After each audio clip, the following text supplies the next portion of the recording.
going back to Peter Lloyd. Number 25, Mark Seabright. Number 34, Stuart Dempsey. Number 36, Ricky Sanford. Number 3 going by, Chris Tripp. Number 33, John Bostin. And here comes Will James, and alongside him, number 20, Martin Dugard. Well, over the years, we've seen the unique mix of speedway and grassmen that always take part in the Bonfire Burnup here at Tunbridge. Here with the Sidecars comes Trevor Banks, and Trevor is always in contention. Remember that super start he got in the Battle of Britain? We're still working out how he did that. Trevor's inspiring. Here comes Ken Lane and Eddie Elvis. Here you go, Jim. Well, as you say, it's starting to get confused with the solos and Sidecars. I think I've got to butt in and try and give you a bit of help, Tony. We've got Ken Lane moving in amongst one or two of the solos that we haven't seen. Carrier there went by. Alan Farmer over there, checking for grip. One or two of them. Duncan Tolher's just gone by. In the distance we can see number 27, Peter Reed. Number 7, Clayton Williams. Pick up the chairs then. Well, as Clayton goes past us, I see Paul Pinfold looking for a little bit of extra practice. Best limerick in the chair before this afternoon. Very experienced on the Australian circuit, so this might suit her here today. Shane Baker and Clinton Martin, they're going past me at the moment. I've still got one or two more solos coming around here, Tony. Yes, Ian Humphreys just went by, and Mark Loram now. Mark, the man very much in form. Well, I'm indeed a sidecar crew that won down here 2 years ago. You might remember the double that they did. Of course, Steve Smith and Keith Wall. And a lot of local support for number 92, who just goes past me a little bit quieter than Nevill, Penfold and rustling. That's, of course, Richard Piggott and Tony Angelico. Clayton Williams gunning Majawa. Gary Palmer going past me there, 25. He did ask me to put down an appeal for a sidecar passenger. Nick Barker there looking a little bit worse for falling off in practice. If there is another passenger about somewhere, Gary Palmer would love to see him. And tailing Steve Dewison and Dave Ward, Chris Morton, the man has said this is his last grass track meeting. Let's wish him well. Let's hope we have a tremendous afternoon for Chris Morton.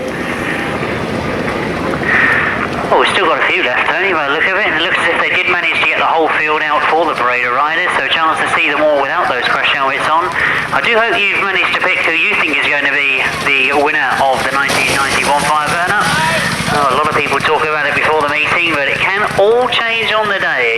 But a crew that will be taking part, number 151 on their outfit this afternoon, have Mike Cameron and Paul Randall.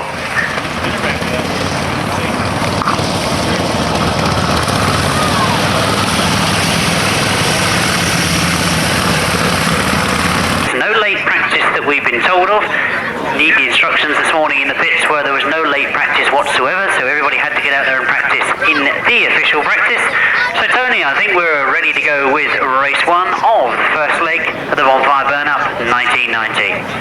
Thank you, Jim. Yes, it's nice to see us right on time. Those very bright riding suit of Martin Hagan showing up. Paul Fry, Andy Riley, Dean Barker, Trevor Banks, Vincent Kinchin, Thierry Allaire, and Al Stevens. And it's all very tight as they go into the first man. It looks like Trevor Banks has made one of those superstars for the start he made before.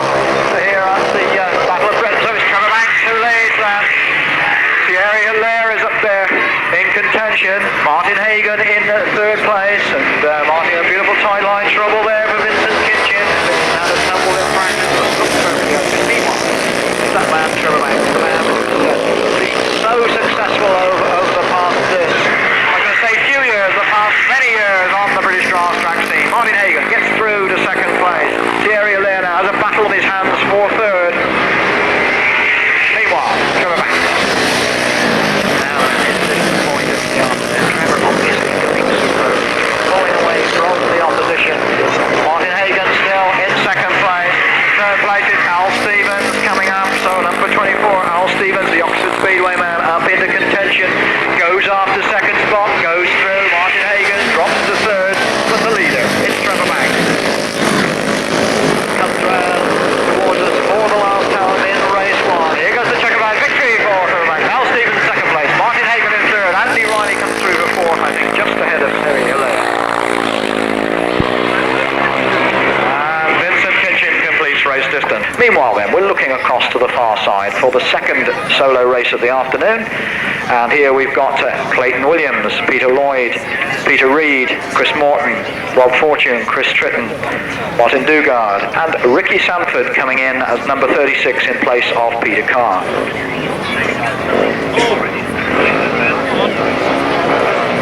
Looks like an unhappy Martin Hagan over the far side there. We don't know what that was all about. Paul Fry, of course, had struck problems in this first outing. So race 2 then. Bonfire Burnup time again, and they break. And it looks like it's Chris Morton who's going to have the lead. Martin Dugard is in close attention on it. All happening coming round that bend. But it's Chris Morton who leads. Clayton Williams in second place. Martin Dugard in third. And it's a very slick track we've got to have. Look at Martin Dugard. He comes round the outside there. Martin Dugard, another Oxford Speedway. Chris Morton, who rode his Speedway for Bellevue, has ridden his last Speedway meeting. Chris Morton leads. Martin Dugard in second place now. Clayton Williams in third. Rob Fortune in fourth. And that's Peter Lloyd up to fifth. And it's good to see Peter. And the challenge is on the far side. And Martin Dugard goes by. Martin Dugard leads now from Chris Morton in second place. Clayton Williams in third. Rob Fortune disputing that third place. Disputing it hard. Behind him, number 27 comes by. It's Peter Reid in fifth place. So then, on the far side, Martin Dugard. And we did wonder whether these very super smooth conditions would suit the Speedway. I think we're not seeing the answer here with Martin Dugard receiving check-out victory for Martin Dugard. Chris Morton in second place. Rob Fortune in third. Clayton Williams in fourth. Behind him, Peter Reid and then Peter Lloyd. 17, 31, 7, 27, 4, 3 and 36. And the winner's time, 1 minute 14.33. 1 minute 14.33. Race 3 gets away. Dave Mears and Stuart Dempsey go in this one. Doncaster has managed to get out in front. All going to happen off this bend, it is indeed. It's Jeremy Doncaster, the winner of the Ace of Aces, who leads. Mark Simmons, the flying young Cornishman, up there battling with the other flying Cornishman, with Will James. There's Mark Simmons from Will James in second and third place. It looks like Mark Seabright up into fourth place. That's the leader then, as we look to our left. Number 10, it's Jeremy Doncaster. The Reading Speedway star really flying along here. Looks like Chris Underhill up into fifth place as we look across to our right. Meanwhile then, on our left, the leader comes round towards us once again. Jeremy Doncaster. Really very, very stylish riding here. Still is Mark Simmons in second place, then Will James, then number 25, Mark Seabright. Unless Chris Underhill coming through. So then on the far side, Jeremy Doncaster already out in front of this field. Comfortably ahead now. The checker flag goes out. Victory then for Jeremy Doncaster. Mark Simmons in second. Will James in third. Mike Seabright in fourth. Then Chris Underhill. Then number 34, Stuart Dempsey. And then Dave Mears. 1 minute 15.58. Let's quickly run through those numbers again. They are 10, 9, 16, 25, 28, 34 and 35. And meanwhile on the far side of the circuit, race 4 has been lined up. Mark Loram goes in this one, Rob Tilbury, Rob Ledwith, Alan Farmer, John Bostin, Ian Humphries and Marvin Cox and Duncan Tollett. Here we go then, and it looks like John Bostin could have made a good start there.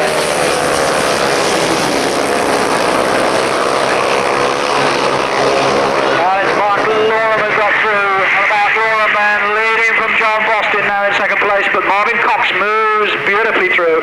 It's Cox who goes into second place, John Bostin in third, but the leader out in front, the long track one, is Mark Loram. Mark arrives in Speedway with Kinchin. Really doing well now, staying ahead of another long track man, Marvin Cox, then John Bostin. A tremendous battle going on there for second place. John Bostin comes a little wide there and drops back a length or two, and Marvin Cox goes away from him, but it's still Mark Loram. Mark Loram there, leading from Marvin Cox. From John Bostin in third, and behind him, Alan Farmer.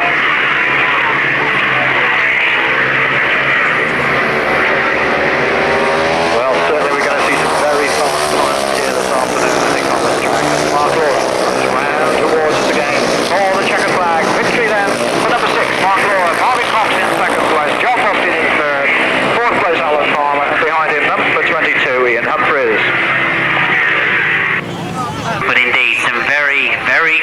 times. And yes, I think we can only hope for the same thing from the sidecars. It's going to be quick because of the speeds we were clocking up during practice. I think we're going to see some of the quicker ones out right in the very first heat. We've got Blewitt coming to the line. He must be very high in confidence at the moment after that wonderful win last week. Steve Smith, of course, he's last year's winner, so a lot to do again for Steve Smith. And of course, the news that Steve is retiring at the end of this year, I'm sure he'll be determined to do well. We can only wait and see. Perhaps Martin Baker, another one who's been going well this year. They've all come to the line for the first race, and we get underway. It's Alan and John Blewitt, but Tim Bennett on the inside. So Tim Bennett right on the inside. They're getting a much better gate. He's dived in that first corner in first spot. Tim Bennett, Nano Cuba Smith. Grip in the middle of that corner. He's up there in second place. Steve Smith and Keith Wall right there with Alan John Blewitt together as they go around that pit bend for the first time. So it's Tim Bennett and Adam Cooper Smith that lead. Steve Smith has got right up in there in the second space and is now starting to challenge for the lead. Alan and John Blewitt dropping back a little bit, taking those wider lines. It looks like a challenge for the fourth place, but now Alan Blewitt has got himself back in line. Steve Smith has gone to the front after that mistake from Tim Bennett. He drops back into fourth place. Alan and John Blewitt are right there in second place. This time they got a much tighter line. Steve Smith and Keith Wall lead as they go round the top bend for the third time. Alan and John Blewitt established themselves now in second place, but then started to once again. We look to see Steve Smith. You see the acceleration of Steve Smith's bike as he goes down that back straight. He seems to pick up a lot of ground on that back straight. Be pleased to see the last lap flag this time as they come round. Alan and John Blewitt still there in second place. We're under a lot of pressure from Jerry Adams. Again, you can see the corners so much faster on that top end. Martin Baker is still up there in fourth place, and the gaps are closing all the time. One more corner negotiated. The checker flag is made ready for the first sidecar race of the afternoon. Steve Smith and Keith Wall take it. Alan and John Blewitt get a second. Jerry Adams, Sean Piggott coming through for third. And that fourth spot being taken by a very, very quick Martin Baker.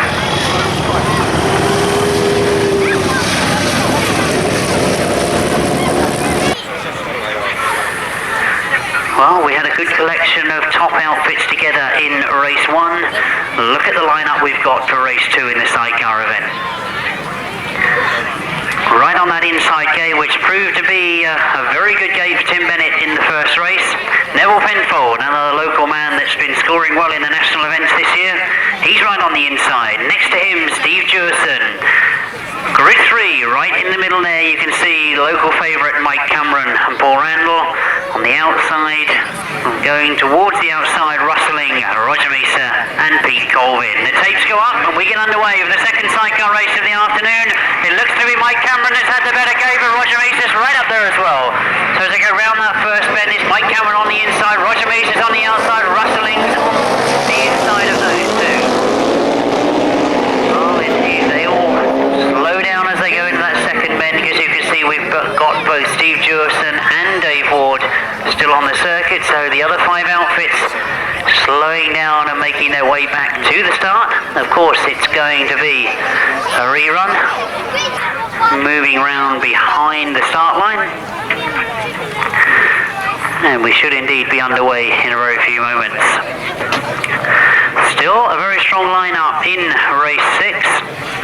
Perhaps remind you, of course, that it was Mike Cameron and Roger Measor that made the good start, so we wonder if they can duplicate that again.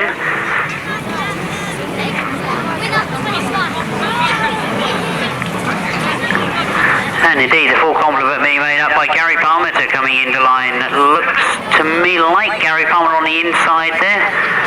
6 outfits certainly on the line. Gary, our other reserve, that was anxiously waiting for a ride. But as we get underway, it is Mike Cameron again that makes the start going into that first bend. It's Mike Cameron and Paul Randall, but Roger Measor trying to move through the middle of Nevill Penfold and rustling. It's Nevill Penfold that's taking in second. Roger Measor flying through the inside. Indeed, a great back straight for Roger Measor and Steve Bailey. They've moved up into second, forcing Nevill Penfold to go very, very wide. But it's Mike Cameron and Paul Randall that they've now got to chase after. Mike Cameron leading there, going into that second bend.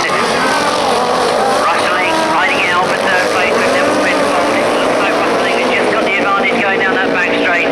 But the gaps are starting to close at the front. Roger Measor moving up in second place, getting right up behind the back wheel of Mike Cameron, who almost puts it sideways. Roger Measor saw the mistake and indeed went round the outside. Just diving through in front of Mike Cameron, it's Roger Measor and Steve Bailey that get to the front. Mike Cameron's still there though, not much of a gap between those two. Hustling starting to close on Mike Cameron in that third spot. Those two outfits indeed starting to come together. Nevill Penfold still there in fourth place, not by any means out of contention. The last lap flag will go for them this time as they come round. Roger Measor and Steve Bailey lead. Rustling moving through very nicely on the inside of Mike Cameron and Paul Randall. Down the back straight we go for the last time in race 6. What a good race it's been for Roger Measor and Steve Bailey. Quite a gap now opening up for them between them and Rustling and Paul Urich. And as they come round for the last time, the checker flag is going to be seen this time. It's Roger Measor that takes it. Rustling gets second. Mike Cameron gets third and Nevill Penfold hangs on to that fourth spot.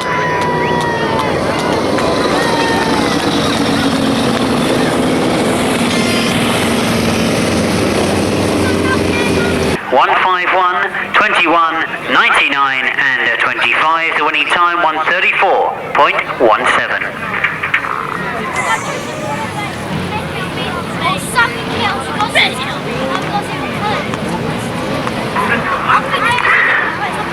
Race 7, and we've of course got one or two changes in race 7 because Andy Sugg doesn't go, but in his place becomes Richard Jenner. And indeed the red flag's already going out. Oh, thanks Tony, that's of course a couple of weeks away yet, and indeed we're back with race 7 here this afternoon in the 1990 Bonfire Burnup. A much better start for Richard Piggott this time.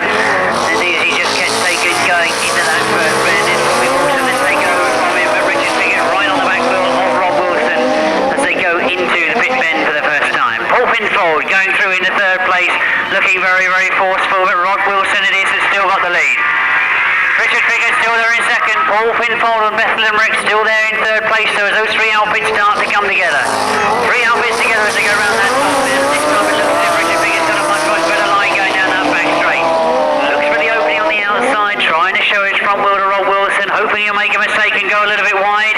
This is where Richard dives back underneath, he's done exactly that. As he comes through the middle, it is Richard Piggott that gets in the front, but Rob Wilson still there. He thought there was going to be a gap to get through. That gap disappeared, and Richard Piggott now looks to be in command. Paul Pinfold trying to get in on the action, indeed making up the ground on Rob Wilson. He's right there as well. Paul Pinfold and Bethlehem Rick looking to force Rob Wilson to go wide once again and make sure there's a gap there for them. Paul Pinfold gets through in a second. He now sets his sights on Richard Piggott right at the front there. This is where Paul Pinfold looks very quick on the top of the circuit and going down that back straight. Richard Piggott and Tony Angelo go down the back straight, holding the lead, but only just from Paul Pinfold and Bethlehem Rick.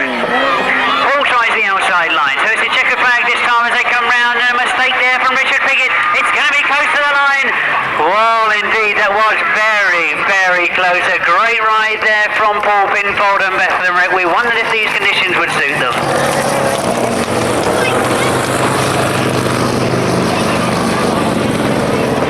Yes, thank you, Jim. What good sidecar racing. Meanwhile, then, we're back with the solos, the second leg of the solo Bonfire Burnup. They're assembling on the far side.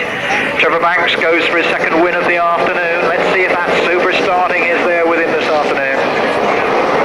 Goes up, and Trevor doesn't hit the front. In fact, it looks like Chris Morton who goes to the front. It's Chris Morton, but look at Trevor Banks. That's wrong. Back just quite a struggle coming on there as they come round, but it's Chris Morton who... Trevor Banks comes through. Chris Morton now back to third place, just ahead of Clayton Williams. And looking across to the far side is Trevor Banks. He's back in front again. Looks like Alan Farmer in second place. And Clayton Williams comes up in the third. Chris Morton in fourth. So they come round towards us. And it's Trevor Banks going for his second victory of the afternoon. Then Alan Farmer. Then Clayton Williams. Then Chris Morton. And then Rob Fortune. Well, Alan Farmer closing right up on Trevor Banks, but having to give him best on the drive away from the far bend by the solo start line. So it's Trevor Banks, he's back in front. And it's Trevor Banks really sharp here this afternoon, looks over his shoulder, he's ahead still of Alan Farmer. Chris Morton comes through ahead of Rob Fortune, and Clayton Williams is in trouble. Clayton Williams has dropped right back and pulls off to the centre of the circuit. Oh, seems to be having a run of bad luck, Clayton, these days. Meanwhile then, it's Trevor Banks and Alan Farmer coming right up the around the outside, Banks up the inside, Farmer around the outside, it's Trevor Banks who wins, Alan Farmer in second place, then Chris Morton, then Rob Fortune, then number 9, Mark Simmons.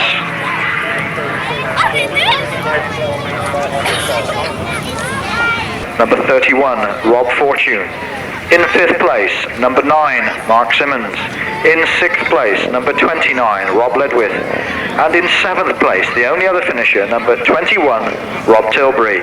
And the winner's time was 1 minute 14.34. 1 minute 14.34. Let's quickly go through the numbers. 2, 18, 17, 31, 9, 29 and 21. Over the page we go to race 9.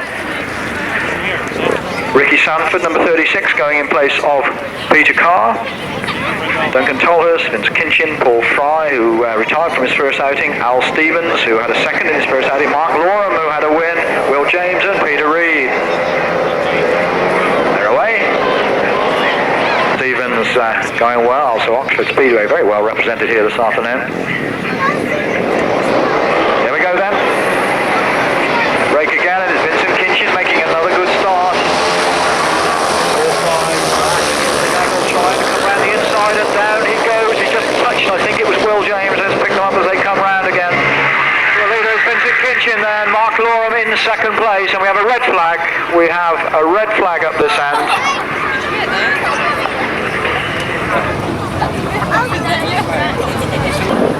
Oh, they're called into line again.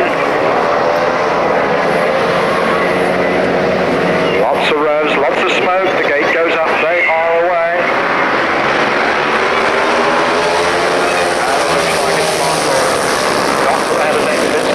Second place, Rob's back to third place, so then it's Mark Loram who leads. Peter Reid up in the second place with Vincent Kinchin right there with him, and Al Stevens looking the way through. Al Stevens up the inside, Peter Reid in third now, Vincent Kinchin in fourth. That looks like Will James in fifth as Mark Loram, the leader, pulls away from the opposition here. Gets his head down in true long track style and tries to pull away from Al Stevens, but Peter Reid comes inside. Good battle here. Peter Reid comes inside, catches a little bit of a grab there, and it's Al Stevens who goes away from Peter Reid in third, and Peter Reid challenges again. He's using the Westlake power here this afternoon. Goes through into second place. It's Mark Loram who leads. And Vincent Kinchin comes through. It's Vincent Kinchin now up into second place, and then Al Stevens takes it back. It really is a tremendous battle between these three. And Will James back into fifth place at the moment. Meanwhile, we look across to the far side. Vincent Kinchin being challenged. Al Stevens, I think, coming through. Victory for Mark Loram. Second place, Vincent Kinchin. Third place, Al Stevens. And fourth place, Peter Reid. And in fifth place, Will James. And in sixth place, Ricky Sanford. And in trouble, number 37, Paul Mitchell. In second place, number 8, Vince Kinchin.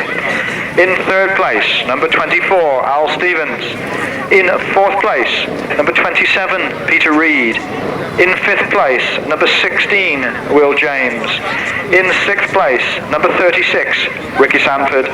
And in seventh place, number 37, Paul Mitchell.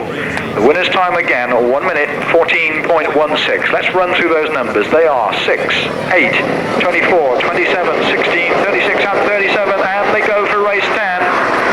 Jeremy Doncaster with one win under his belt goes for another one. It's Marvin Cox in second place. We look across the far side. They come round towards us for the first time. Jeremy Doncaster who leads. Marvin Cox in second place. Thierry Allaire battling away with Dean Barker for third place, and as Thierry Allaire gets third, Dean Barker battles away, comes through. There's a three-way struggle for third place. Dean Barker drops back to fifth. There's only a metre or two in it. Meanwhile, to our left, it's Jeremy Doncaster, the Reading Racers team captain, leading this one. And Marvin Cox riding through with Bradford, tucked in there. Dean Barker comes through the third behind him. Well, quite a struggle going on for third, fourth and fifth places out there. Meanwhile then, Jeremy Doncaster. Absolutely dynamic form after last weekend. Leads this one. Marvin Cox still in there. In third place, number 20, Martin Dugard comes up into contention. So Martin Dugard then is in third place, and he goes after Marvin Cox. He goes after that second spot. Dean Barker now back to fourth place.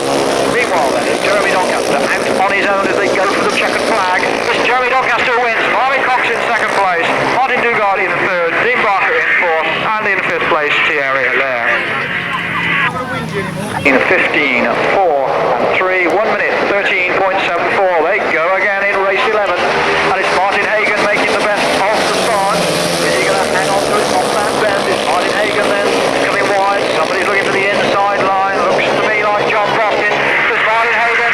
Riley and John Bostin as we look across to our right. And John Bostin going around the outside, looking to close up on Martin Hagen. Two laid down motors at the head of things. Back to Hagen Westlake is far as so there. And in front is Martin Hagen. From John Bostin, from Andy Riley, and in fourth place behind him, number 25, Mark Seabright. The battle is still on. It's Hagen and Bostin takes the lead. John Bostin leads from Martin Hagen. Andy Riley now in third place. Back a little way from the accident. John Bostin going for it. John Bostin really flying into the last lap. Martin Hagen is still there with him. Then Andy Riley, then Mark Seabright, then number 22 Ian Humphries, and then number 28 goes by Underhill. So then, looking across to the far side, and he's got away now from the opposition. It's John Bostin, the flying Midlander from Hackley, who leads here. And he's going to get a victory. John Bostin wins. Martin Hagen in second place. Andy Riley in third. In fourth place, Mark Seabright. In fifth place, Ian Humphries. And in sixth place, number 28, Underhill, just ahead of number 35, David Mears. 26, 25, 22, 28, 35 and 34, and the time again 1 minute 14.3. Well, the sidecars are forming up now to start their second leg of the 1990 Bonfire Burnup with race 12, so I'll hand you back to Jim to take you through that particular part of the competition. Well, thanks Tony, and my eyes anxiously looking down towards that start line to see if there has been any repairs done to machinery, because we're looking perhaps for grid number 1 to be filled by Shane Baker. As I look down there, I can't see him appear as yet, but what an interesting lineup we've got for race 12, because if you look down the rest of the lineup, sitting in grid 2 we've got Steve Smith and Keith Wall. They of course won first time out, and they're sitting next to them, should I say not next to them, we've got Pete Colvin next to them of course, but on grid 4, another winner, first time out, Roger Measor. Do you remember those tremendous races they had in leg 1? Roger Measor then, with maximum points, goes into leg 2. Also Steve Smith, and on the line there on grid 6, they had the dead heat, you remember. So effectively, 3 heat winners from leg 1 come together already in race 12. Oh, this one really does look as if it's going to be interesting. What a lineup for the first race of leg 2. It does look indeed as if we are missing Shane Baker, although I can see that we've got red flags aloft at the pit box. Oh, I wonder if we are going to see the appearance of Shane Baker and John Mitten.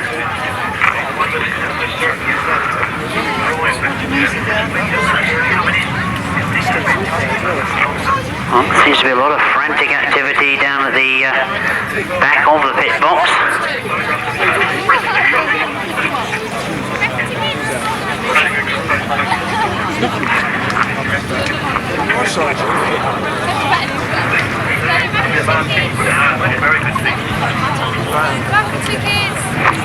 Well, the rest of the drivers and passengers deciding that they're not going to stay crouched on the machinery, all of them standing up for the rest of the 5 into line. So indeed we are going with 5 outfits only, and as they get underway, looking to see who's got the best of the start. It is Steve Smith on the inside, cutting across, but Roger Measor is right there with him. Those two together as they go into that first bend.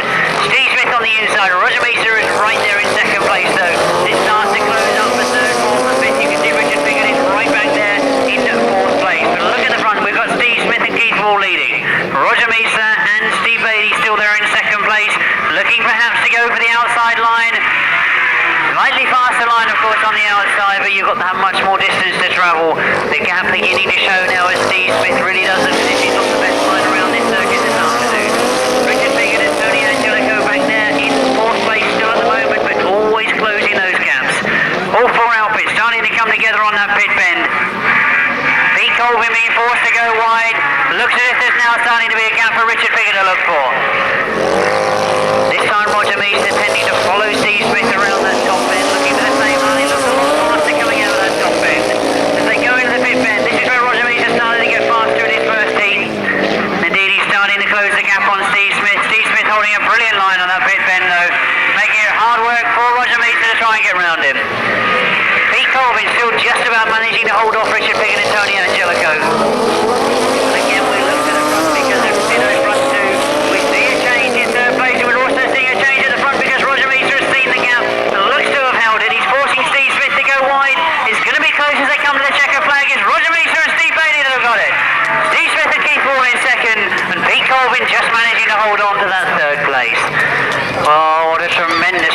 Roger Eaton, Steve Vane.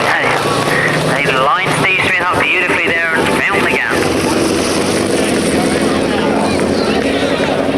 To heat 13, we're still with the second leg of the sidecars, and Mike Cameron goes for the second time. Rob Wilson, Alan Blewitt. No Rob Cameron, of course, his place being taken by Ian Aram. And I don't suspect there to be any Ken Lane, or in fact Steve Dewison. So as we look to the line, I'm perhaps looking for just 4 outfits, but Ian Aram, of course, taking the place of Rob Cameron, so that means we will be up to 5.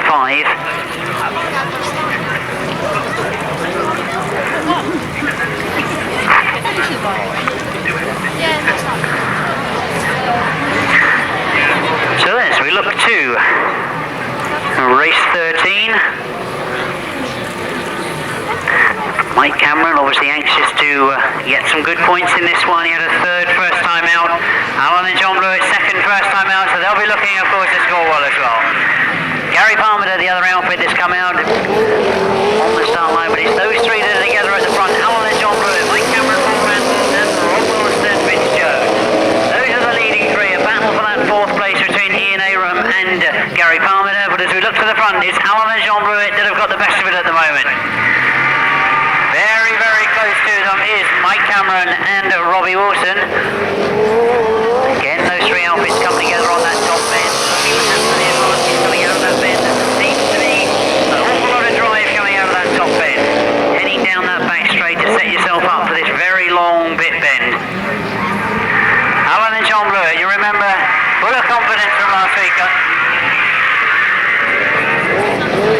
Mike Cameron not being able to close that gap at all. Still just 2 lengths between the front 2.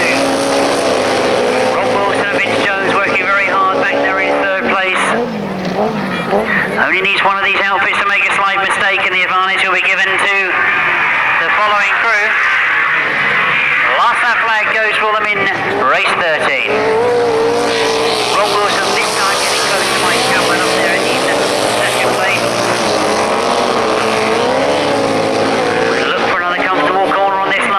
Rob Wilson has gone for the wide line, coming round that last bend. He's gone very, very wide. He needs to be quick as they come to the line. It's Alan and John Blewitt to get it. Well, indeed, I wonder if that paid off for Rob Wilson. It was very, very close on the line, and we wait to see.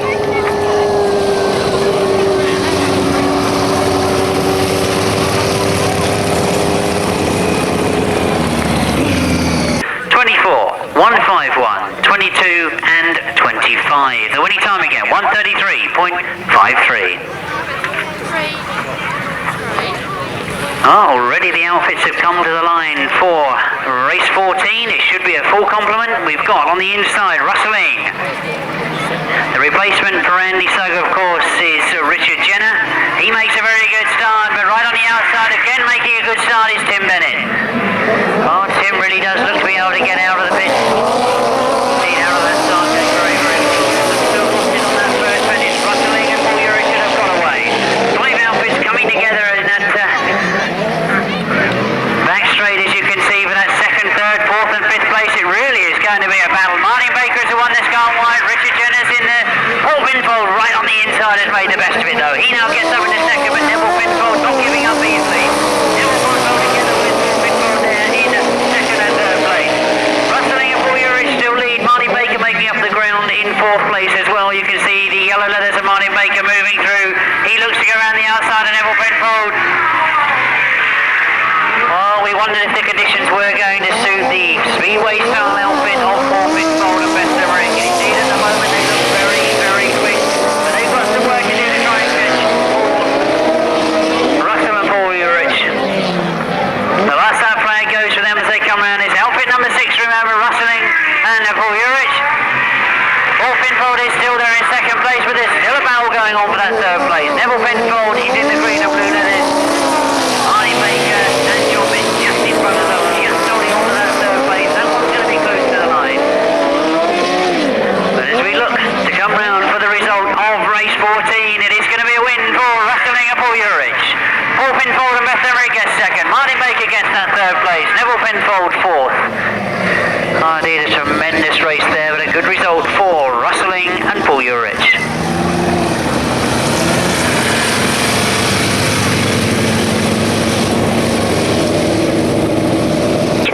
Jeremy Doncaster, unbeaten on 20 points. They both go in race 15 with Al Stevens, Dean Barker, Peter Reid, Chris Tritton, Mark Seabright and Duncan Tolhurst. The third rider, incidentally unbeaten this afternoon, is Trevor Banks. So then, the gate goes up. They are away. Who's going to get the best of the start? It looks like Jeremy Doncaster, who's got there. Dean Barker in second place. We're looking for Mark Loram. Looks like Jeremy Doncaster has been taken on that run there because through comes number 19. There's Dean Barker then up in front, and Jeremy Doncaster is going to have to fight for this one, and Doncaster responds by challenging hard. He's going to drop back a little bit, so it's Dean Barker who leads the Oxford Speedway man in front of Speedway man in front of Jeremy Doncaster riding his Speedway with Reading these days, and these two are battling away at it. In third place, number 24 comes through Al Stevens.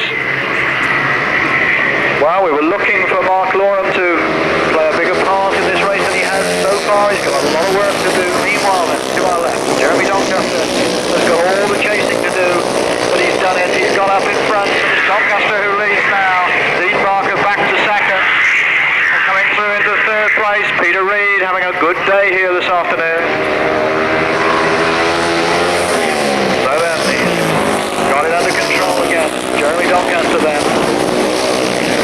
And the checker flag is out for him. Victory once again for Jeremy Doncaster. In the second place, Dean Barker. In third place, Peter Reid. In fourth place, I would say just Chris Tritton. In third place, number 27, Peter Reid. In fourth place, number 3, Chris Tritton. In fifth place, number 24, Al Stevens. In sixth place, number 25, Mark Seabright. And in seventh place, the only other finisher, number 14, Duncan Tolhurst. And the winner's time, 1 minute 13.76. Let's go through those numbers again. They are 10, 19, 27, 3, 24, 25 and 14. Race 16 is on the line. They get away. It's Martin Hagan gating well again. But the challenge is on. And it's Marvin Cox who leads. Marvin Cox then from Martin Hagan takes up around the best rider for the first time. And it's Marvin Cox, the Manford Speedway team down, who goes ahead of Martin Hagan. And it's Cornwall's Mark Simmons up into third place.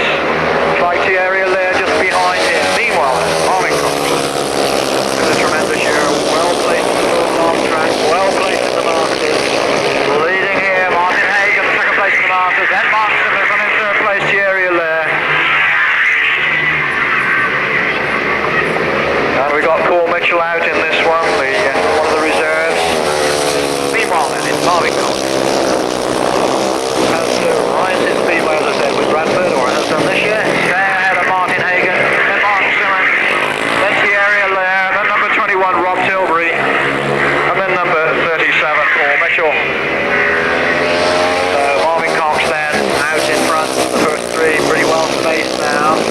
Marvin Cox heading for victory here.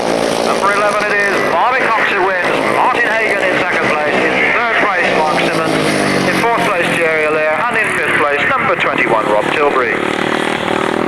And coasting round number 37 Paul Mitchell. Reid 11, 1, 9, 15, 21 and 37. Over the page we go to race 17, Chris Underhill, Andy Riley, Clayton Williams, Ian Humphries, Rob Ledwith, Vince Kinchin, Chris Morton and Dave Mears. They're away. And it looks like Chris Morton making a good start, but Clayton Williams is up there too. Clayton Williams who leads at the moment. Chris Morton receiving a real hard challenge in there. Vince Kinchin tries to come through. It's Clayton Williams from Vince Kinchin, from Andy Riley and Chris Morton, the four of them together. And it's Clayton Williams who leads at the moment, and Vince Kinchin drops back to third place. Chris Morton in fourth, and it's Andy Riley who comes through. So then Clayton Williams, who had to retire from one of his earlier outings, remember machinery problems, going for it this time with a lot of ground to make up. Vince Kinchin comes through beautifully in the second place. Andy Riley in third, Chris Morton in fourth. So it's Clayton Williams from Plymouth down in Gloucestershire. Former European champion, former 350 champion, former 500 champion, and he's still up there with the rest of them. Then ahead of Vince Kinchin. Andy Riley's still in third, Chris Morton still in fourth place. The positions have not changed on that last lap as we look across to the far side. Vince Kinchin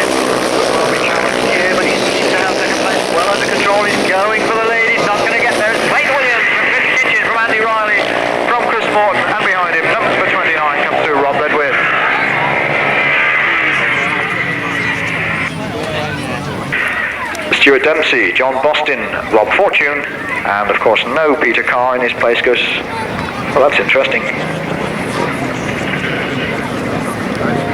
Yes, no Peter Carr, so we are looking in fact for Ricky Sanford to come in there.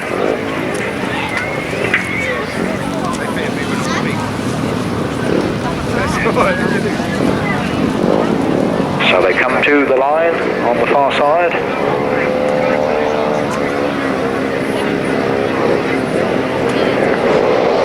They're away.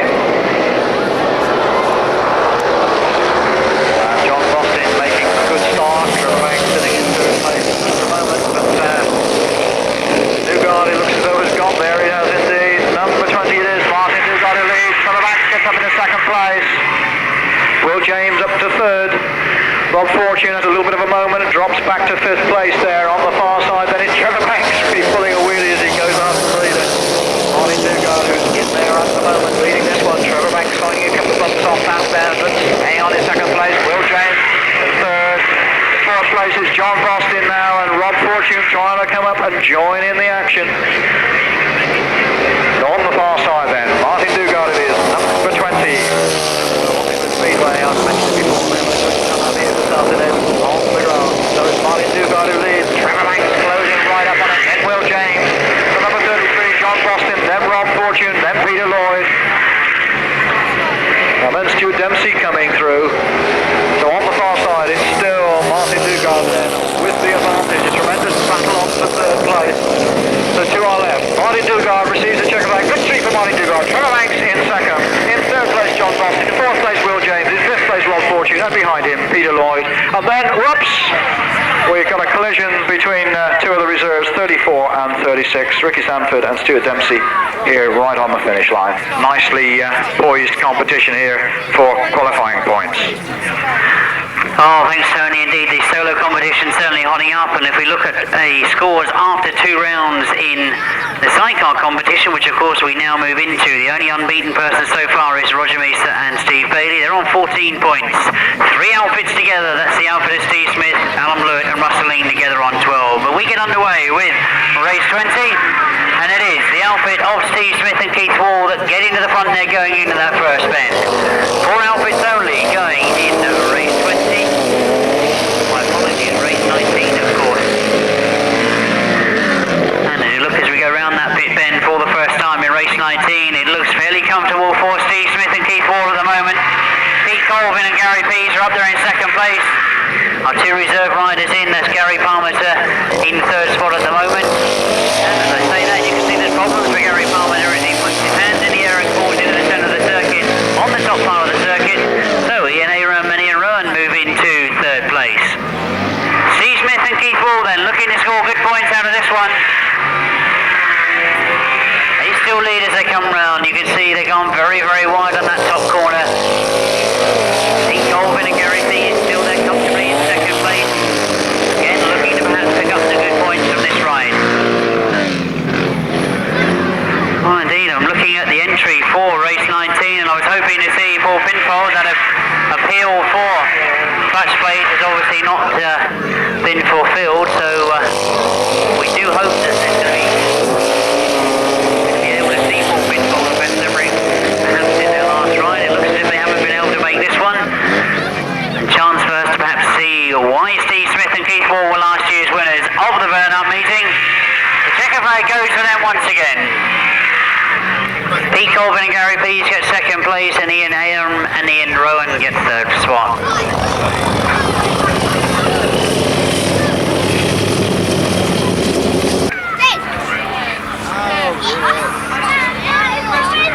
So I mentioned the scoring after 2 rounds.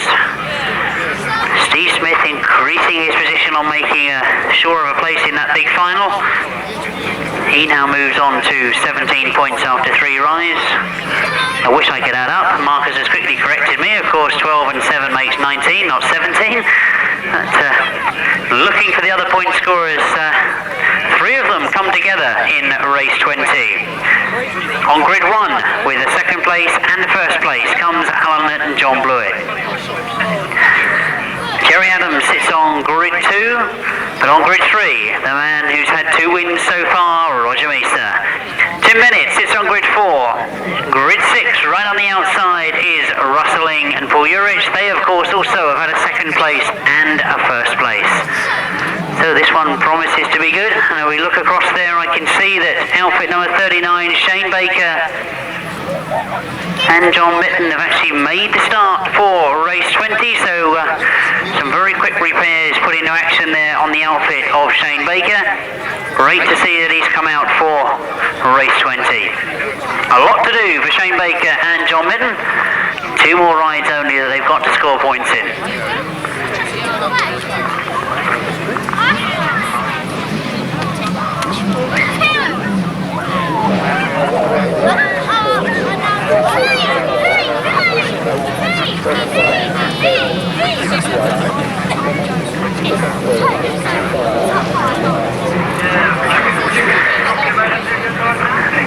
Race 20 then, we get underway. You can see the revs are starting to rise on that start line. John Mitten, the last rider to onto his bike, and away we go. You can see a great start from all 6 outfits.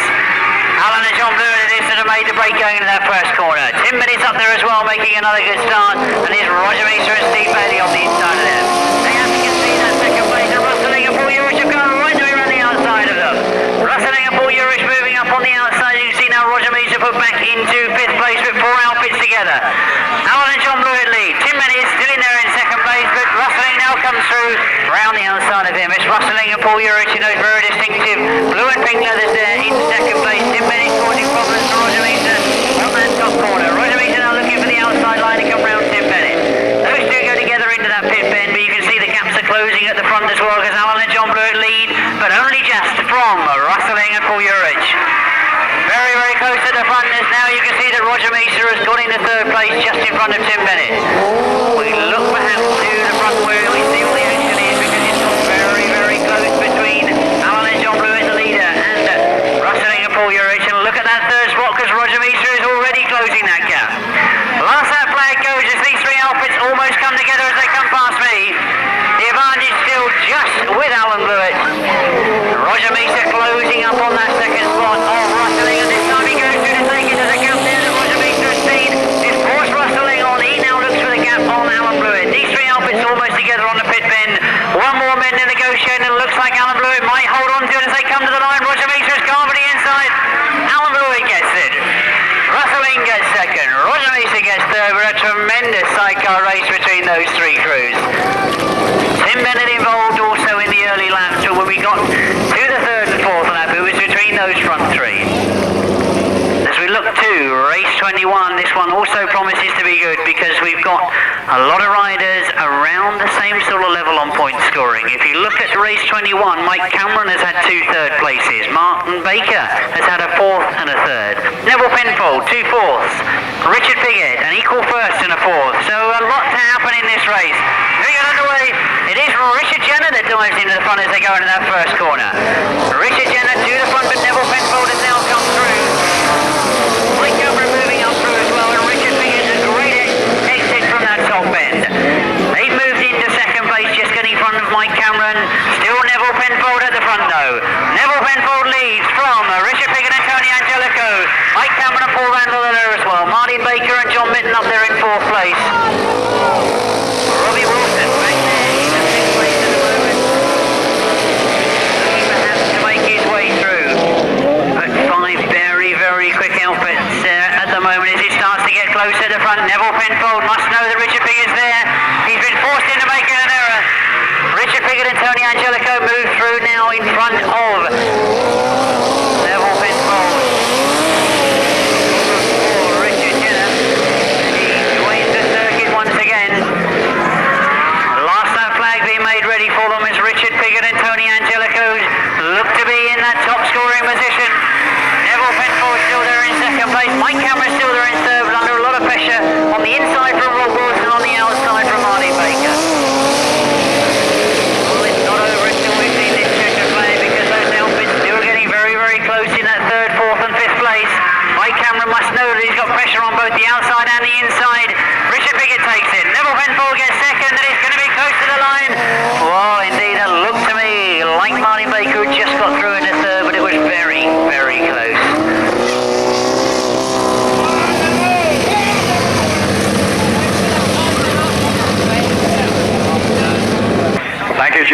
Yes, we move on now with Martin Dugard going in this one. He sits on 26 points. Kinchin on 19, and they go with Rob Fortune, Colin White, Chris Underhill. No, we don't expect to see Paul Price. Somebody's looped it right on the line there. The race continues. Looks like Martin Dugard who has some problem there. It's Martin Hagan who's up in front of the race, and it's Martin Hagan who leads, and coming through hard is Rob Fortune. A tremendous battle on here. Rob Fortune and Martin Hagan and Vince Kinchin hard at it as they come round once again, but it's Martin Hagan who gets away in front. Rob Fortune he tells me his first outing for some 6 weeks, really going well here this afternoon. So it's Martin Hagan then who leads. Rob Fortune in second place, Vince Kinchin in third. Vince with the golden nose going to lay down, and he's really flying in fourth place. Chris Underhill goes by. So on the far side then, it's Martin Hagan. Masters runner-up in 1990, previous winner, of course, on the occasion of the Masters. Staying here ahead of the opposition, headed by Rob Fortune and Vince Kinchin. And Vince Kinchin, the local man, comes through, and Rob Fortune fights back and takes it again. In fifth place, as they pass me, looks like Ian Humphries. Meanwhile, then, on the far side, as we look at that tremendous battle for second place going on, it's Martin Hagan who leads. This time around, it'll be the checkered flag victory then for Martin Hagan. Who's going to get there for second place? It's Vince Kinchin who gets there, just ahead of Rob Fortune. And in fourth place, Chris Underhill. And in fifth place, number 22, Ian Humphries. Then at number 37, Paul Measor. 14.76. Let's run through those numbers again. They are 1, 8, 31, 28, 22 and 37. We go then for race 23, and we're into the fourth leg. The qualifying races for the solo Bonfire Burnup of 1990s. Stuart Dempsey, we are not sure. He was involved in that tumble right here on the finish line, so he may well not be able to go in this one. But we have Peter Lloyd, Rob Gilbury, Peter Reid, Will James, Dean Barker, Al Stevens and Marvin Cox. And Marvin Cox sits on 26 points, handily placed.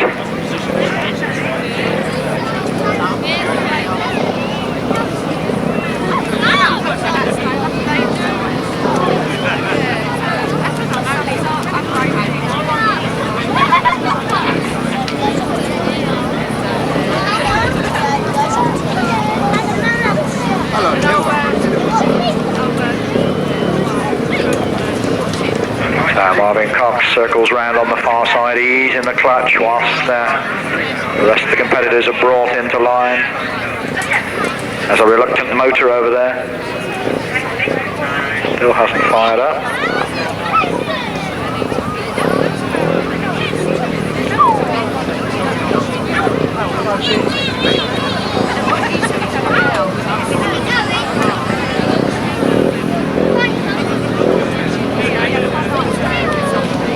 Looks like they're all coming into line now. Well, almost all of them. Here we go.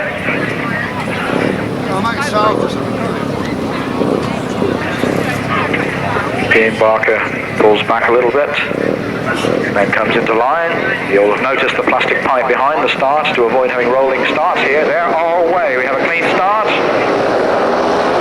Marvin Cox makes a good start, but he's been challenged hard as they go into the first bend. But it's Marvin Cox who goes to the head of the race. So Marvin Cox then who leads, but there's a challenge on behind him, and coming through number 19 it is. It's Dean Barker who comes through. Marvin Cox in second place. And Marvin Cox gets back to the head of the race again, and Dean Barker really kept the pressure on him.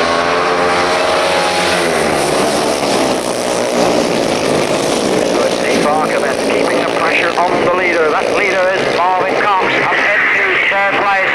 Number 16 it is as they go by, and it's Will James in a handily position there in third place, watching the battle ahead of him. Marvin Cox then seems to have pulled away a little bit now. Barker, length or two back, then Will James come round towards us. Once again, that's Peter Reid up into fourth place. In fifth place is Peter Lloyd, and in sixth place, number 21, Rob Tilbury. Well, Dean Barker is not giving up. He's keeping the pressure hard on. We look across to the far side.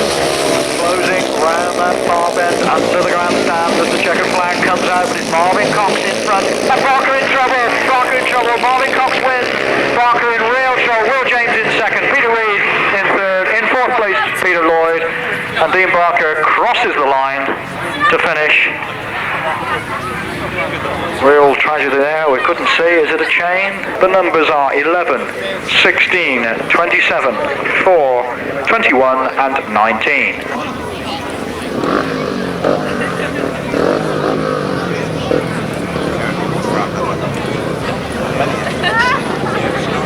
So that's winning time again, 1 minute 15.3 for race 23.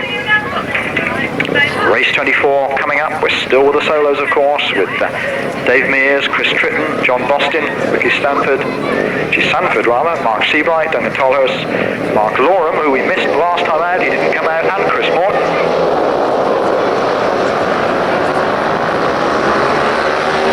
And it's John Bostin and Chris Morton making the Chris Morton some of the head of things as they come round towards us for the first time, but Mark Loram is out this time. And it's Mark Loram who's with John Bostin alongside him, but Chris Morton leads. Chris Morton leads and John Bostin goes for a second victory here this afternoon, and John Bostin goes round the outside of Chris Morton, doesn't quite make it. Mark Loram drops back a little in third place. So it's Chris Morton, this is the Bellevue man who's really flying along here, staying ahead of John Bostin, and then Mark Loram, and in fourth place, number 25, Mark Seabright. And Chris Morton now getting away, and it's become a battle for second place because Mark Loram, you can see him urging the machinery on and he's trying to close up on John Bostin. Meanwhile, the leader is Chris Morton, and he comes past us once again. Who's going to get second place? John Bostin just ahead of Mark Loram, then coming through number 3, Chris Tritton, just ahead of Mark Seabright. And on the far side, the battle's on for that second spot. Look at this, Loram goes through, Bostin fights back, but it's Mark Loram through to second place behind Chris Morton. Are they going to close up on Chris Morton? Is Chris Morton coming round the outside? Mark Loram's going to get there. Chris Morton, Mark Loram and John Bostin. Then Chris Tritton, and then number 25, Mark Seabright. A nice little battle with number 35, Dave Mears, coming through just ahead of Duncan Tolhurst. 6, 33, 3, 25, 35 and 14. Over the page we go to race 25, and here we have Trevor Banks going, sitting in second place at the moment, but he goes against Jeremy Doncaster, the man leading the qualifying competition. They go with Thierry Hilaire, Alan Farmer, Mark Simmons, Andy Riley, Rob Ledwith and Clayton Williams.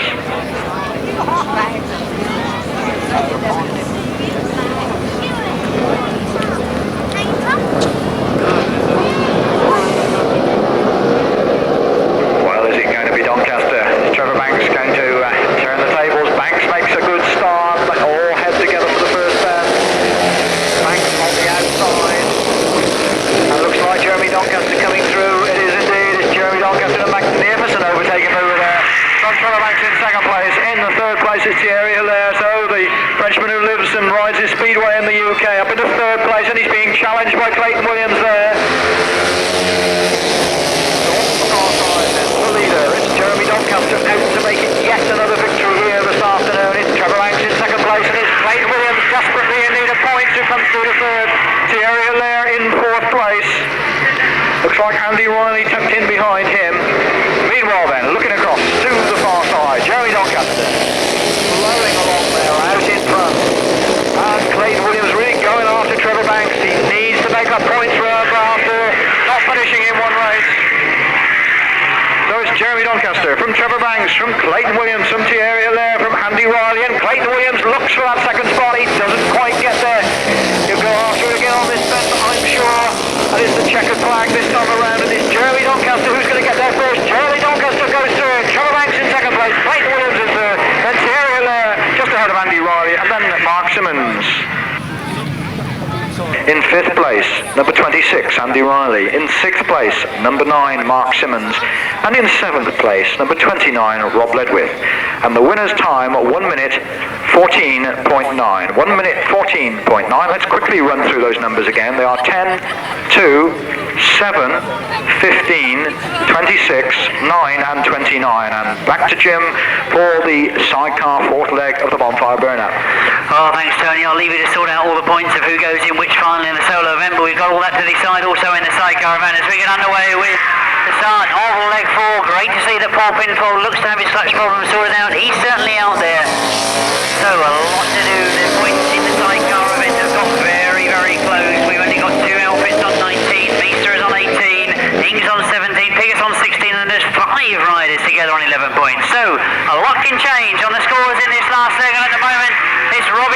that's leading Measor at the moment as we see Pinfold moving up into third place, but the fight looks to be in the front once again. I think you have to agree with me that Measor has done a lot of passing today. He's got it all to do once again because Rob Wilson and Vince Jones lead him at the moment.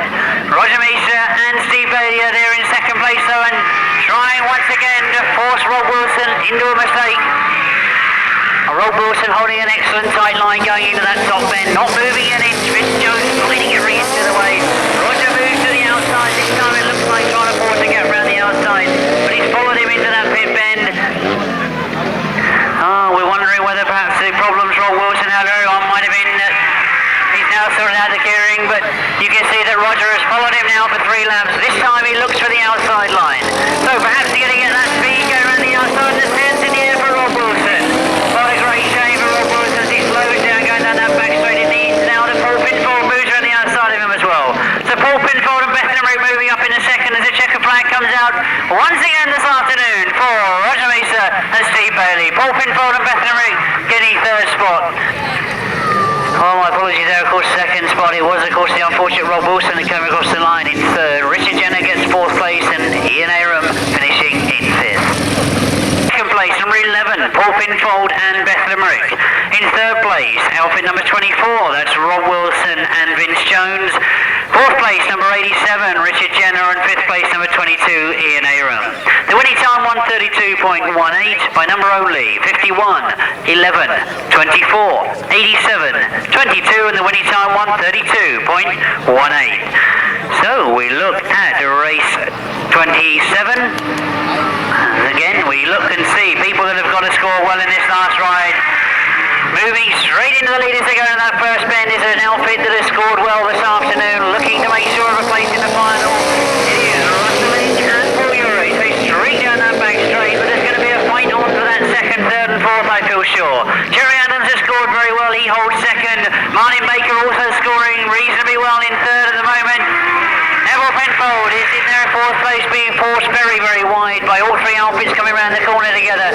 I really do think there's going to be a fight there for that second, third and fourth place. As those 3 outfits come together, Martin Baker looking for the outside to go around the outfit of Jerry Adams.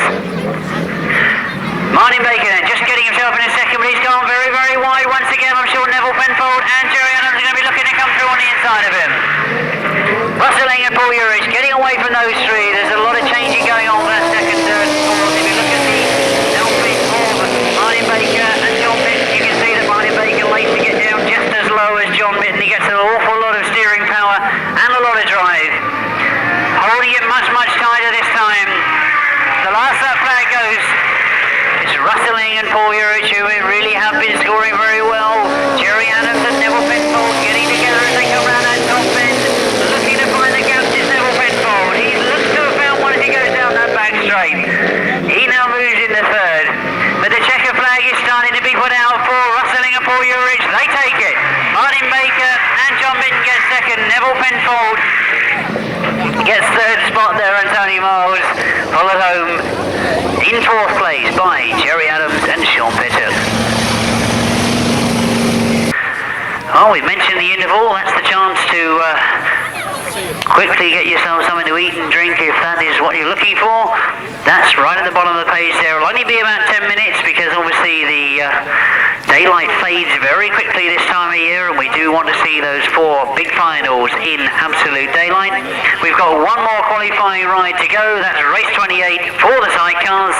Richard Piggott goes in this one on grid 1. He's had a first, a fourth and the first place, so we'll be looking to score consistently in this one. Pete Colvin has been getting better as the afternoon's gone on. A 5th place, a 3rd place, and then a 2nd place in the 3rd leg.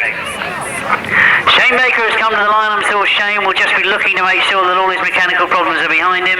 Remember that he had those problems earlier on today. They've rebuilt the bike, and indeed at the 3rd leg they were looking to come out, but unfortunately had problems on the line. Steve Smith, he's there on grid 4. He's had a win, a 2nd and a win, so looking just to score reasonable points to make sure of being there in the final. Mike Cameron, a 3rd and a 4th place, so Mike's still looking to get some high scoring points to get him into the A final. And Alan Blewitt, well, what a lineup this promises to be. Alan Blewitt right on the outside, a 2nd, a 1st and a 1st. They get underway as we get 6 outfits away almost together. It's Richard Piggott on the inside, Steve Smith on the outside as they go into that first bend. Oh, indeed, a lot of outfits all together as they went into that first bend. We've got still coming to the line, Alan Blewitt right on the very outside. He's in grid 6. Looking just to make sure of qualifying for that A final. He scored very, very well so far. Steve Smith is in grid 4. He's had 2 wins in a second as well, and we do get underway with the rerun of race 28. Problems once again for Shane Baker, but it's Pete Colvin that's got into the lead as they go into that first bend. Alan Blewitt is right up there in second spot. Steve Smith right behind there. It's Pete Colvin that's setting the pace as they go down that back straight. He's certainly been getting faster as the afternoon has gone on. Pete Colvin and Gary Pease, of course, from this centre, doing very, very well here this afternoon, leading 2 of the top sidecar outfits in the country at the moment. There you go, Myers. Either Steve Smith or Alan Blewitt not being able to make up any ground on that front one, but they all three come together on the exit of that top end. They stay as they are though as they go down the back straight. It's still Pete Colvin and Gary Pease. Alan Blewitt looks perhaps to go around the other side doing this time on the pit bend. He's got to be anxious, of course, that Steve Smith will know that he'll dive through on the inside if he leaves that gap. That's exactly what's happened. You can see as soon as Alan Blewitt tries to go around the outside, he leaves a gap on the inside for Steve Smith to get into. Steve Smith is moving through on the inside of him, and indeed has got into that second place. Looks perhaps to put a challenge on the front there now. Alan Blewitt back in third spot, but still a great ride from Pete Colvin and Gary Pease. They still lead, but Steve Smith now is his turn to have a go. Last that flag has gone, you can see Pete Colvin dives back across the racing line of Steve Smith. Steve Smith has also got to look for the outside line, much the same as Alan Blewitt had to earlier on, but this time Smithy goes to the inside. He's gone through, a little bit of a gap left there from Pete Colvin, and Steve Smith has gone through on the inside. A great ride from Steve Smith. You can see he waited for his moment as the checkered flag goes. It is going to be Steve Smith that takes it. Pete Colvin gets second, Alan Blewitt gets third place. Indeed, what a great tactical ride from Steve Smith.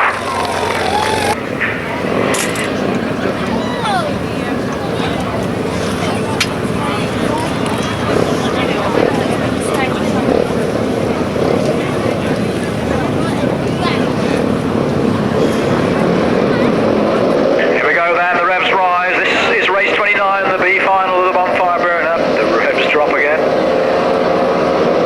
There they go. Looks like a clean start. And it looks like Terry there who's been gating well. Then Clayton Williams going around the outside. What we'd expect from Clayton Williams, doesn't it really? Right round the outside. And it's Clayton Williams then going for the lead here. Terry there who leads. Right up there with him is Al Stevens, and it's Al Stevens in second. Clayton Williams drops back to third and then tries to motor around the outside. Is he going to make it? Clayton Williams at the inside. Terry there on the inside, then Al Stevens.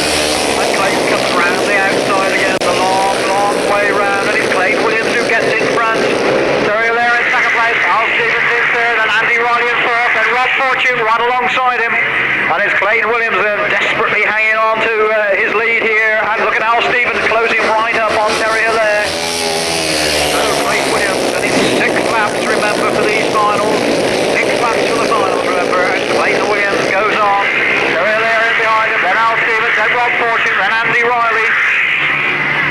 And just momentarily went Al Stevens up into second place. He's back there again. Terry there took it back. Tremendous battle going on there for that second spot. But Clayton Williams out in front there. And arriving shortly at half race distance there ahead of Al Stevens. But Andy Riley coming through. Andy Riley makes his move into third place. Rob Fortune is fourth, but they're side by side. Rob Fortune goes back to the third place again, and momentarily almost 10 seconds. Let's battle there. Clayton Williams gets it down on his knees. Clayton Williams then who sees the last lap flag, who's been going well this afternoon, missed out with one finish.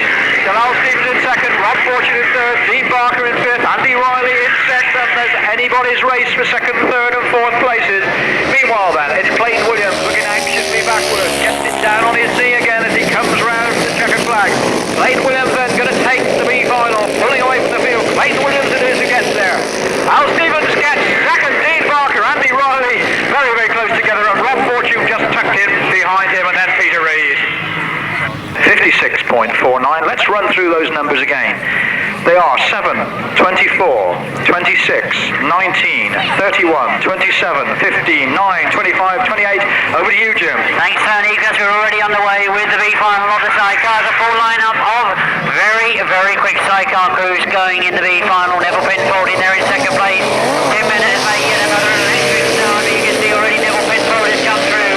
Nevill Penfold and Tony Miles it is to go in the lead. Tim Bennett and Adam Cooper-Smith still there in second place. So Martin Baker and John Mitten going round the outside. So it's very, very close between these four outfits. Not a chance to go through the full lineup, but I'm sure you've all realised exactly who was out there. The two reserves came in and done very, very well this afternoon. Richard Jenner, going back to the pit. So let's stay with the action. We got Nevill Penfold. He's certainly got himself out into the lead. He's been getting faster as the afternoon's gone on. Jerry Adams is up there in second place, but as you can see, a lot of problems there for Nevill Penfold. Deciding that he's not just going to ride the open circuit, he's also going to attempt to go over the top of a straw bale on that pit there. He's done very well to recover from it. Then he goes down that back straight. This is where Martin Baker looks a lot faster. Martin Baker and John Mitten are on the outside line. It's Nevill Penfold on the inside. Martin Baker again with that very low start of both him and Passenger going very, very wide. Jerry Adams and Sean Piggott still up there with them. Three outfits still together. We've seen some brilliant sidecar racing this afternoon, but this must go equal with it. All three outfits together as they come off that top end again. They change positions going down the back straight. Jerry Adams trying to go through on the inside of both of them. Nevill Penfold is still there in the lead though by only just. Martin Baker on the outside line once again trying to go the long way round, all the way around the outside. Perhaps this is what six-lap racing is all about. Martin Baker desperately trying again on the outside. Nevill Penfold still with the standard racing line, holds it on the inside, but together as they go down the back straight. Nevill Penfold it is still just by a wheel, but Martin Baker with that outside line again has to go the wide way round. The last lap flag has gone as they come past us, and those two outfits absolutely together as they come past us. Martin Baker and John Mitten just with the advantage now though as they come back across on the exit of that top end. Down the back straight they go, and Nevill Penfold comes back at him. I'm sure there's a lot of support locally for Nevill Penfold. He's got one more corner to do. The checker flag is being made ready for him. Martin Baker and John Mitten go slightly wide. It's going to be close to the line, but Martin Baker gets it. A tremendous sidecar final, and that was only the B final. Well, what can we look forward to in the 2A finals? A tremendous ride from all three of those sidecar outfits. I think you'll agree, some of the top sidecar racing we've seen this year. A brilliant ride from all three of those crews. The eventual winners being the combination of Martin Baker and John Mitten. Mark Loram, Vincent Kinchin, Jeremy Doncaster, Marvin Cox, Will James, Chris Morton, Martin Dugard and John Bostin. That's the field. This is race 31, sponsored by John Penfold. And on the inside we can see that bright riding suit being used by Martin Hagen. This, I think, the new experimental riding suit that's been on trial all year, a leather substitute.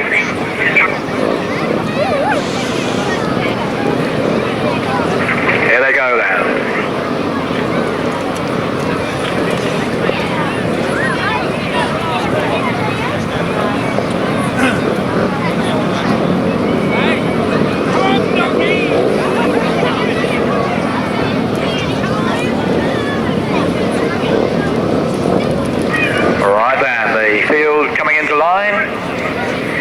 We stopped going up and down. We're off the seasick pills now. We're all right. Here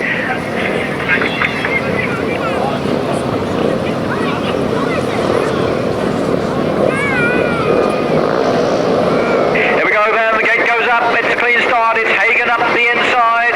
We're looking for Jeremy Dugard. Trevor Banks goes there with him. It's Trevor Banks who's going to lead round the first bend. It's Trevor Banks then with the advantage. He's going to come wide though. He's in danger of losing that lead here. It's Trevor Banks who leads.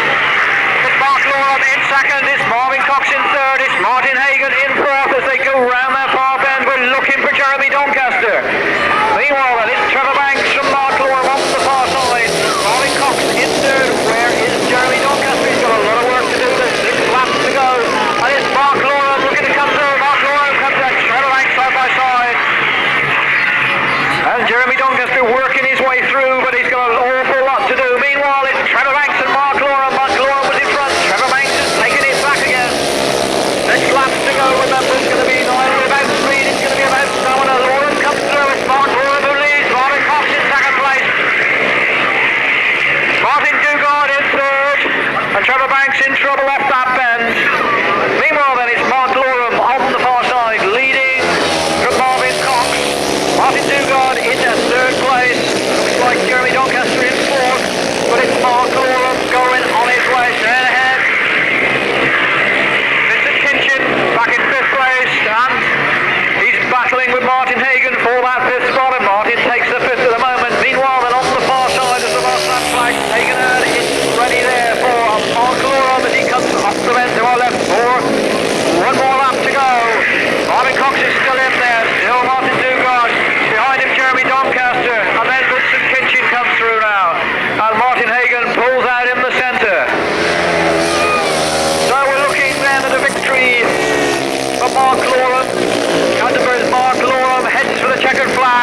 lap, so victory for Mark Loram. Marvin Cox in second place, Martin Dugard in third, then Jeremy Doncaster, then Vincent Kinchin, then number 17 Chris Morton, then Will James, and then John Bostin.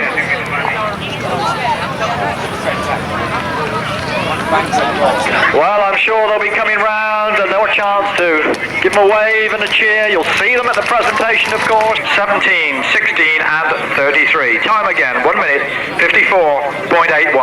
Jim, across to you for race 32, the last race of the afternoon, the Sidecar Grand Final. Well, I thought the Sidecar B final was good. We've seen it yet again. A fantastic Burnup final for the solos. We've only got one more race to go, but it promises to be equally as good. The lineup for this year's 1990 Burnup Grand Final in the Sidecar field. On the inside grid, I'm looking in my programme, but looking across the line, I can see that Steve Smith has actually pulled the outside grid. It's Steve Smith and Keith Wall. Also coming to the line is Alan and John Bird, Rustling and Paul Urich. But already we're underway. We pick up those six as they come round, because you can see already that we've got the lead with last year's winner, Steve Smith and Keith Wall. Roger Measor and Steve Bailey right there with them though. As you can see, we've got front three being Steve Smith and Keith Wall, Roger Measor and Steve Bailey, Paul Urich and Rustling there in fourth place in the pink and blue leathers, coming through on the inside of Alan and John Blewitt, with Steve Smith almost locking up in the centre of that pit bend. Roger Measor now right up behind him as they go into this top bend for the second time. Rustling and Paul Urich have now moved through into third place in front of Alan and John Blewitt, but it looks like the action's going to be right at the front between Steve Smith and Roger Measor. Roger Measor at the moment back there in second place, but it's Steve Smith and Keith Wall that lead. They'll be looking perhaps for Steve Smith to make a mistake on either of the bends.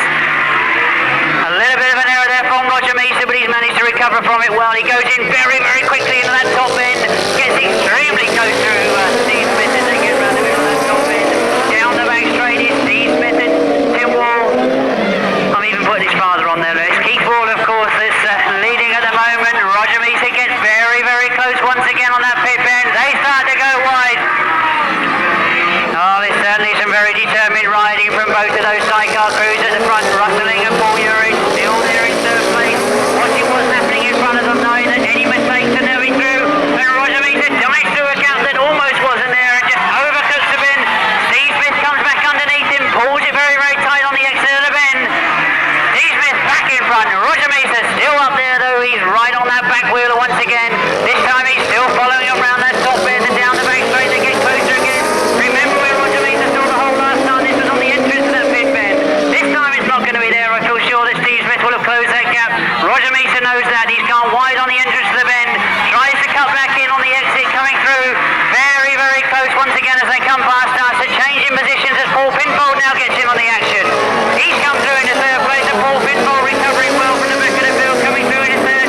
It's going to be very, very close on the last bend.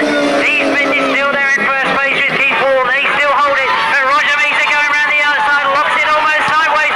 Rustling comes into contact with him, and indeed all of those outfits doing well to cover it from that last bend. It was very, very tight, and indeed got so close on that last bend. But I think you'll agree, they all done extremely well to hang on to those outfits. That's how close it got. The winners, let's not take it away from them. It was Steve Smith and Keith Wall, last year's winners. They said they were going to retire at the end of this season, and what a way to go out. A tremendous race. You can't say that Roger Measor didn't push them hard. He tried everything he possibly knew, but when it came to that checkered flag, it was Steve Smith and Keith Wall. There's the hat. There's the cap. Martin. Hello, they want a photograph with Simon.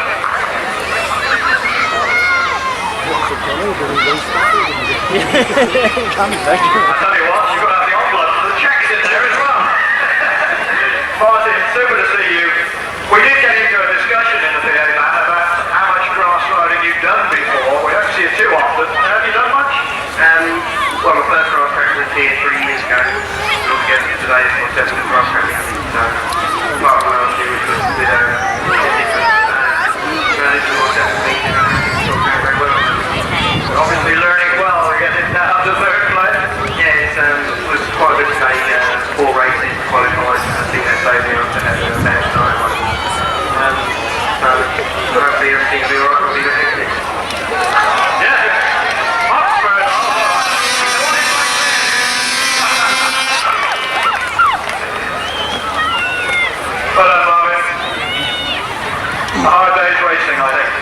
Yeah, very hard. When I come out, look at the track looks fantastic, and practice felt good, and the rest of the way was good for me. These 6-lap finals, how do you find that? Today, no problem with the 6-lapper.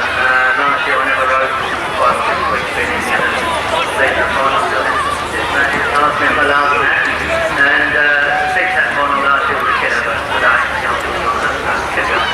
Congratulations, second place in the 1990 Bonfire Bennett.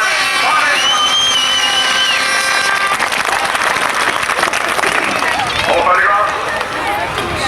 On these occasions, somebody's got to come out on top, but I'm sure for all the local fans, they will be absolutely delighted in the local man. Coming up, Mark Loram!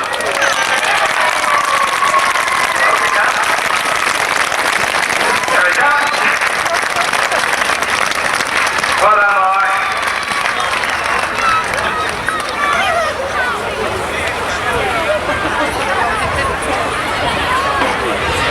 There he has the bottle, and the cap, and the trophy. And before he shakes that bottle, let's, do you want to take the photographs first, fellas? There we go.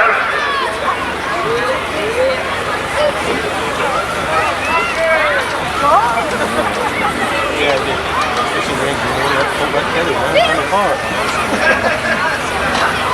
And there goes the check, that's the important bit. Out to the front fellas for one last cheer then for the top 3 solos in the Bonfire Bennett 1990. In third place this afternoon, in third place in the 1990 Burnup, a crew that's only come together this year. They put a lot of work in.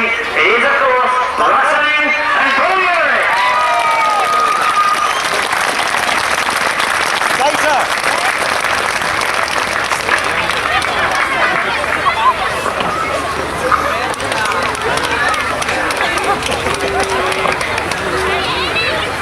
Give me my address, give me the address.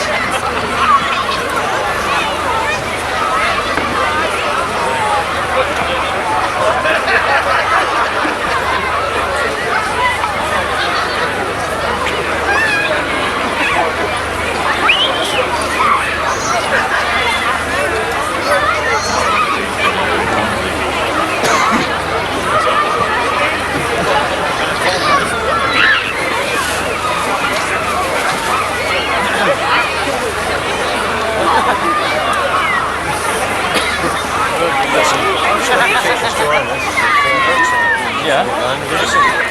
I think, well, it goes without saying that these guys put in a lot of effort this afternoon. They were working very hard in every single race. I don't think I saw these guys win from the gate to the finishing line. They worked very hard in every single race. It means second place this year. I know they were very determined to get hold of that £1,000. I'm talking, of course, about the master himself, Roger Measor, and passenger, Steve Bailey.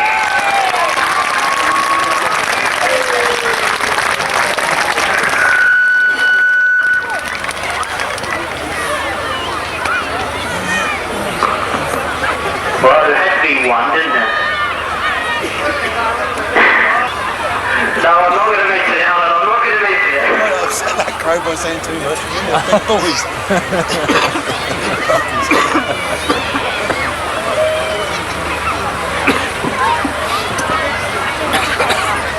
Well, as I mentioned there very quickly, there's been some superbly hard races this year. That must really rate as one of the hardest you've had this year. Well, it certainly was hard because I just couldn't get to the front. I knew exactly where to go because this passenger was telling me all the time. I'm not sure he was telling me, I think he was telling Steve, but I went wherever he told me to go. And the gate just didn't open. I was everywhere, all over him, and as I say, had he made one mistake, I'd have been there. He didn't make any. He made a tremendous race of it.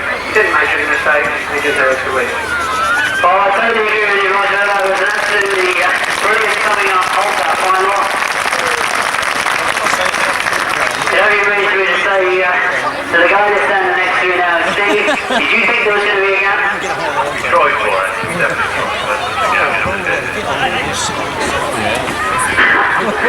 So you could try making what he's claiming now, but... Well, Steve, it's been a good year. There was a few problems at the start of the season. I think you'll have appreciated the way you've ended up at the end of the year. Yeah, we've got two up today, obviously down here and that, but I think we're great. We've got it together in the end.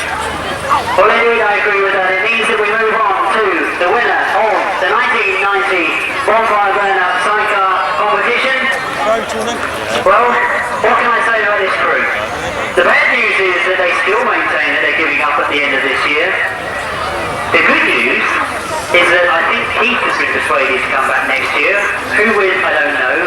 But without me saying too much, I think I'll get them up here quickly because they were last year's winners. They are, of course, this year's winners. It is Steve Smith and Keith Moore.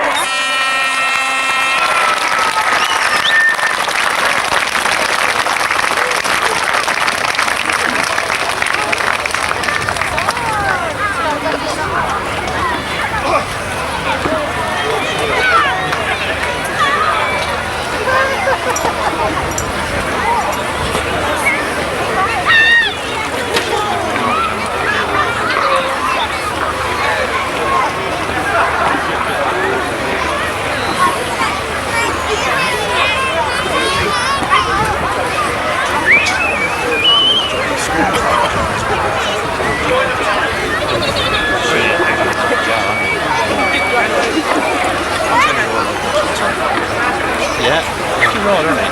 Flat out, yeah.